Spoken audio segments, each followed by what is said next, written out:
Seja bem-vindo ao Alto Nível. Para conhecer mais sobre desenvolvimento pessoal, acesse o primeiro link na descrição. E, Carol, mas você colocou um ponto, e eu quero já começar nesse ponto, entrar fazer uma pergunta para você. Como você consegue ter uma opinião forte sobre algumas coisas? E para quem está nos assistindo, também saber reconhecer a personalidade de até onde, porque você concorda que se uma pessoa for tentar, quer dizer, que te copiar, ela não vai conseguir aguentar um certo nível de pressão? Como que colocar a sua posição, mas respeitando o quanto que você aguenta? Você é um cara que, por exemplo, aguenta uns pianão nas costas, né?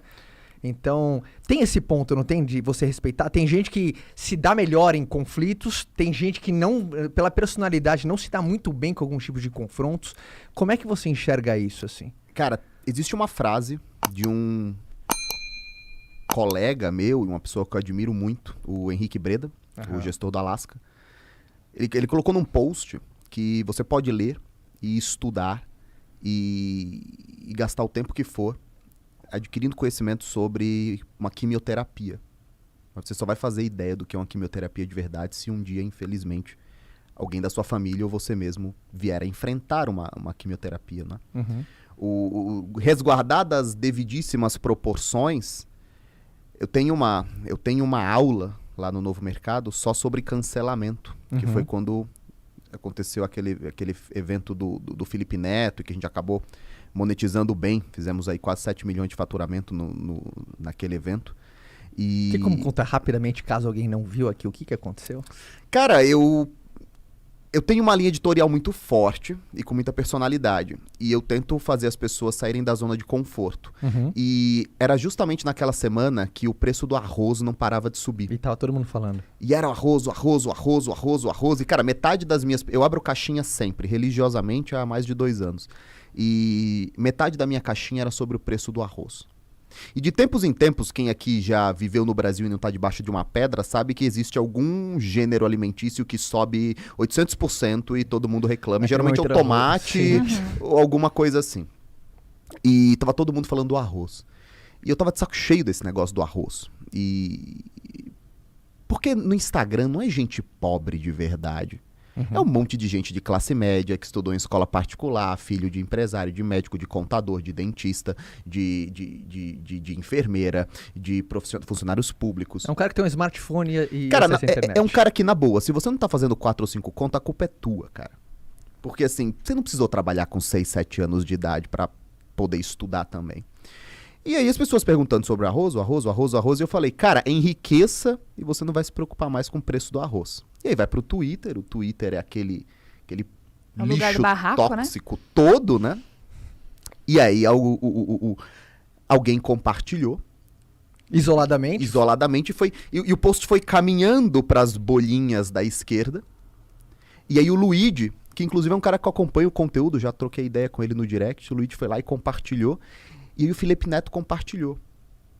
E quando ele compartilhou, imediatamente comecei a ver que eu tinha, na época, 70, 80 mil visualizações nos stories, estava tipo 180. Eu falei, alguém compartilhou alguma coisa. Fui lá no Twitter, procurei meu nome, tava lá. E aí, imediatamente, a gente começou uma campanha. Na mesma hora, eu mandei uma mensagem no grupo, o pessoal que trabalhava no Novo Mercado, e falei assim, cara, o Felipe Neto me compartilhou. Eu preciso fazer uma sequência e mostrar para as pessoas que esse cara é um tigre de papel. E aí, na sequência, eu pego vários comentários. É tudo robô criança. Eu falei, olha a audiência desse cara, não muda nada. E aí eu falei, vocês querem aprender a ganhar dinheiro com cancelamento? Tá acontecendo um agora ao vivo comigo. Tem a Masterclass cancelada. Eu vou dar ela ao vivo na semana que vem. E aí a gente vendeu quase 7 milhões. E eu brinco até hoje que vai ter uma praça na minha casa chamada Felipe Neto. E assim, no primeiro olhar, você teve esse olhar mais de marqueteiro ou na primeira hora você quis contextualizar porque foi tirado de contexto? Você viu isso daqui que eu falei? Isso cara, daqui que eu falei? Como que foi o olhar? Foi um olhar mais de... A pior coisa que existe, na minha opinião, quando você tá no meio de uma onda de cancelamento, é você tentar se explicar. Sim. Porque as pessoas não querem ouvir. Sim. Quem tá te cancelando não tá nem aí pra você. Eles querem chutar cachorro morto. E aí se você aparece, olha pessoal, eu quero explicar, você vira meme. Veja bem, você vira meme. Então a única coisa que você pode fazer é pisar ainda mais no acelerador e falar que se foda a tua opinião, não tô nem aí pra você, vou continuar falando aqui pro meu grupo. E a gente volta agora àquela pergunta que você faz. Quando eu fiz a Masterclass do Cancelado, e nós falamos para mais de 30 mil alunos, a primeira coisa que eu falei para eles foi: pessoal, não subestimem um cancelamento. A gente volta para a frase do Breda, né? Você sabe que a quimioterapia passando por uma. Resguardadas as devidíssimas proporções, você pode ler ou ver o que o Ícaro, ou o Flávio, ou o Caio fizeram depois de um cancelamento. Mas a maioria das pessoas vai se sentir muito mal no meio de um cancelamento. Sim. Ela se sente exposta, ela se sente... O estômago revira. Eu tive algumas alunas que passaram por processos de cancelamento muito fortes e você passa mal fisicamente, cara. Você tem crise de ansiedade e depende muito do temperamento. Uhum. Então, existem pessoas que se importam mais com a opinião das outras pessoas do que outras pessoas. Tem gente que já passou por isso e vai calejando. Eu sempre tive uma personalidade que reage muito pouco aos estímulos externos, assim. Então, as pessoas não conseguem me motivar, porque eu reajo pouco aos estímulos externos. Mas elas também não conseguem me deprimir, porque eu reajo pouco aos estímulos externos. Eu ajo mais depois de uma reflexão interna. Puta, cara, eu preciso fazer isso, eu preciso fazer isso. Então, naturalmente, a minha personalidade fleumática, eu tenho uma inclinação a reagir com menos intensidade à crítica dos outros. Uhum. Isso é desde sempre. Quando eu quis sair da escola, quando eu não fiz nenhuma faculdade, quando eu disse que ia ficar rico, as pessoas riam de mim, não me importava tanto assim. Agora, as pessoas que olham isso de fora e fazem, eu vou cavar um cancelamento. Vou cavar um cancelamento porque vai me dar algum dinheiro. De repente a pessoa, 10 minutos depois, ela fecha o perfil porque ela não aguenta. Cavou foi a cova, né? Ela não aguenta. E como é que você vai fazer dinheiro se você não consegue olhar pra tela? Você tá suando, você tá com o estômago embrulhado, a última coisa que você vai pensar é em dinheiro. Tudo que você quer é que o cancelamento acabe. E é engraçado porque a maioria dos cancelamentos eles acabam em 48 horas ou menos. Porque tem outro assunto. Outro assunto. Daqui a pouco alguém da TV faz uma bobagem, um artista é visto com outra mulher, e sei lá. Só que essas 48 horas, na vida de quem está sendo cancelado, é um período tão grande, de tanto sofrimento, e de repente, eu lembro que uma vez, eu conversei com a Betina, inclusive, ela sofreu um dos maiores cancelamentos do Brasil, né? Já teve aqui, por sinal. E ela falou assim, cara, as pessoas procuraram o imposto de renda do meu pai. As pessoas procuraram as informações pessoais do meu pai. Então, assim, é isso, são 48 horas infernais. Então, quem tá passando por sabe que vai passar, saiba que vai passar, mas saiba também que vai demorar. E a verdade é que o cancelamento não é só esse cancelamento de internet que a gente vê, né? Sim. O cancelamento acontece dentro da nossa casa, acontece com nossos amigos, acontece com a nossa família, a galera querendo cancelar a gente o tempo inteiro. Né? Foi até um pouco do que você falou hoje nos stories. O tempo inteiro alguém vai querer te desmotivar. A hora que você vê que o negócio tá pegando pra valer, né? Que você tá dando o seu melhor, vai chegar a hora que alguém vai falar assim, mas tá demais, né? Na minha linha editorial, eu tenho uma série de bordões. O que enriquece é o trabalho, minha pátria é minha família. E um deles o primeiro cancelamento acontece em casa. Em casa. O primeiro cancelamento que você tem quase sempre é em casa. Eu falo, quando você é uma mocinha, um rapaz meio gordinho, fora de forma, e você decide emagrecer, e eu falo geralmente a mocinha porque eu tenho outro bordão que é mulheres odeiam mulheres, né? As mulheres tendem a ser a maior parte das canceladoras. Você pega a Lara, a Betina, quase todas, a Gabriela Pugliese. Existem fã-clubes de pessoas que odeiam a Gabriela Pugliese, que perseguem ela. Todas mulheres. E é louco, assim, um homem falando pro outro homem, pra gente não faz sentido isso, né? É muito louco, cara. É muito louco. Eu olhando pra você, literalmente... porque eu concordo com você e eu sei, mas eu olhando pra você, a gente tá aqui. Isso não faz o menor sentido. Cara, é muito maluco. Você pega meninas que acompanham todos os stories da Pugliese. E elas acompanham sentindo raiva. É muito louco isso. E... todo mundo conhece uma mocinha, ou você mesmo, às vezes, que tá assistindo aqui o podcast, você decidiu que você quer cuidar um pouquinho melhor do seu corpo. Pela saúde.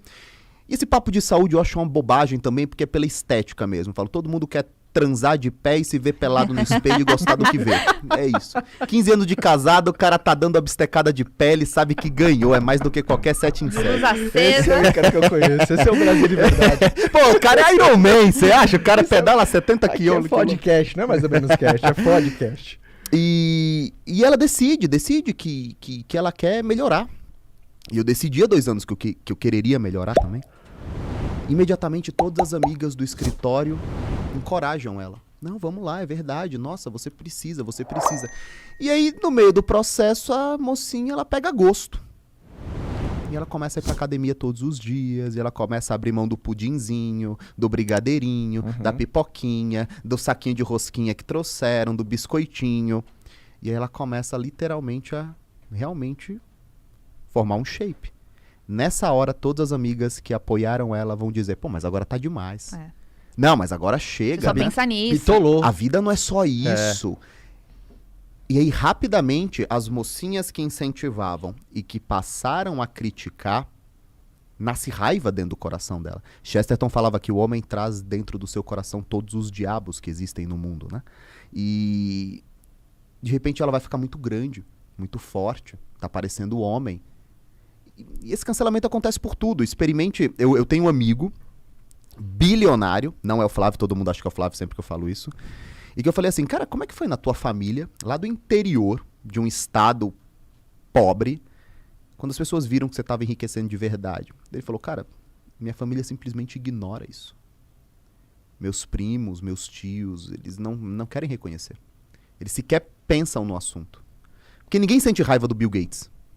Bill Gates é só um americano com QI de 220. É distante, né? Agora, quando teu primo enriquece... Eu tinha um post na minha conta que caiu. Eu tava num Uber e o cara passou em frente a uma concessionária que abriu em Santos de carros de luxo. E ele falou, ó lá, o cara que abriu essa concessionária, ele estudava comigo. Deve ser um ladrão. É isso. Como é que eu tô dentro de um... Como é que eu estudei com esse cara? Em algumas matérias eu até tirei notas melhores que a dele. Como é que esse cara tá numa concessionária de luxo e eu tô dentro de um Uber?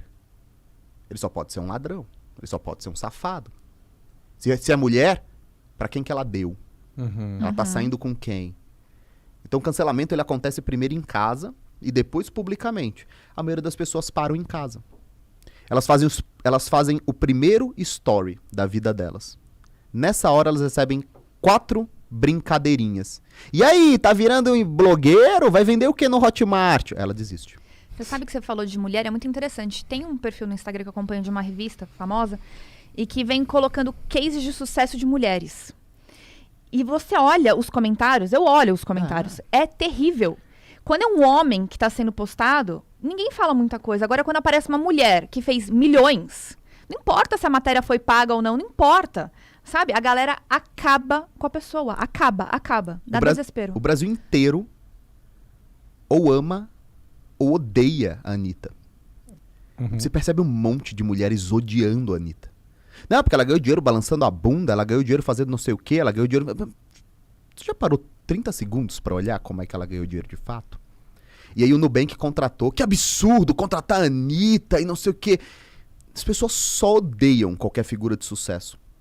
Quando essa figura de sucesso é feminina, o ódio é muito maior. Então, essa conversa toda bonitinha das feministas de sororidade, sororismo, irmãs, manas, não soltem a mão de ninguém... Cara, só camufla o fato de que a maioria das detratoras, a maioria dos detratores, quando afiguram a mulher, são outras mulheres. E aí o que elas fazem? Ah, mas elas foram criadas para serem assim, o patriarcado criou para ser assim. O ponto é, eu não faço a menor ideia, eu não sou sociólogo, eu sou marqueteiro. O que eu enxergo nos meus 40 mil alunos são as meninas que tentam dar certo são atacadas por outras meninas que não querem fazer nada para dar certo. E, inclusive eu falo, por isso que é muito mais difícil o Instagram pra mulher.